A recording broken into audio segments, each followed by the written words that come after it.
கிறிஸ்துவுக்குள் அன்பானவர்களே, இன்றைய தியானத்திற்கு நாம் எடுத்துக்கொண்ட வேத பகுதி ஏசாயா 9:2. இருளில் நடக்கிற ஜனங்கள் பெரிய வெளிச்சத்தை கண்டார்கள். மரண இருளின் தேசத்தில் குடியிருக்கிறவர்களின் மேல் வெளிச்சம் பிரகாசித்தது.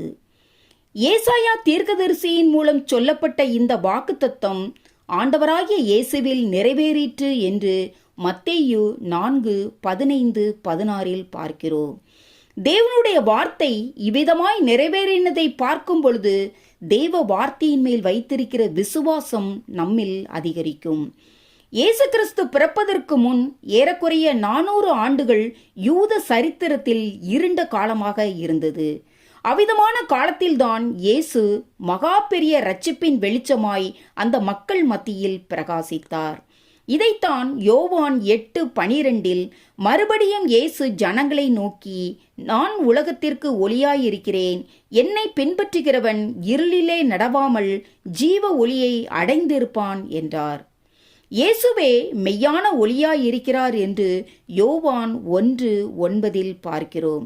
எனவே இயேசுவை அறியாத பாதை இருளானது. ஒருவேளை நம்முடைய வாழ்க்கையில் இயேசு ஜீவ ஒளியாக இல்லாமலும் இயேசுவை நம் ஆண்டவராகவும் இரட்சகராகவும் ஏற்றுக்கொள்ளாமலும் இருப்போமே ஆனால் நாம் செல்லும் பாதை இருளானது மாத்திரமல்ல, அது ஆத்தும மரணத்தை நோக்கி செல்லும் பிரயாணமாக காணப்படும். இருளில் பிரயாணம் செய்கிறவன் அவனுக்கு முன்பாக இருக்கும் ஆபத்துகளையும் விஷ ஜந்துக்களையும் அறிய மாட்டான். ஆகவே யாரும் இருளில் பிரயாணம் செய்வதை விரும்ப மாட்டார்கள். ஆனால் வெளிச்சத்தில் பிரயாணம் செய்கிறவன் தனக்கு முன்பாக இருக்கும் ஆபத்துக்களை அறிந்திருப்பதால் அதற்கு தன்னை விலக்கி பாதுகாத்து கொள்வான். இதைத்தான் யோவான் 1:4 அவருக்குள் ஜீவன் இருந்தது, அந்த ஜீவன் மனுஷருக்கு ஒளியாயிருந்தது என்று பார்க்கிறோம். எனக்கு அன்பானவர்களே, தன் வாழ்க்கையில் இயேசு இல்லாதவன் இருளையும் மரணத்தையுமே கொண்டிருக்கிறான்.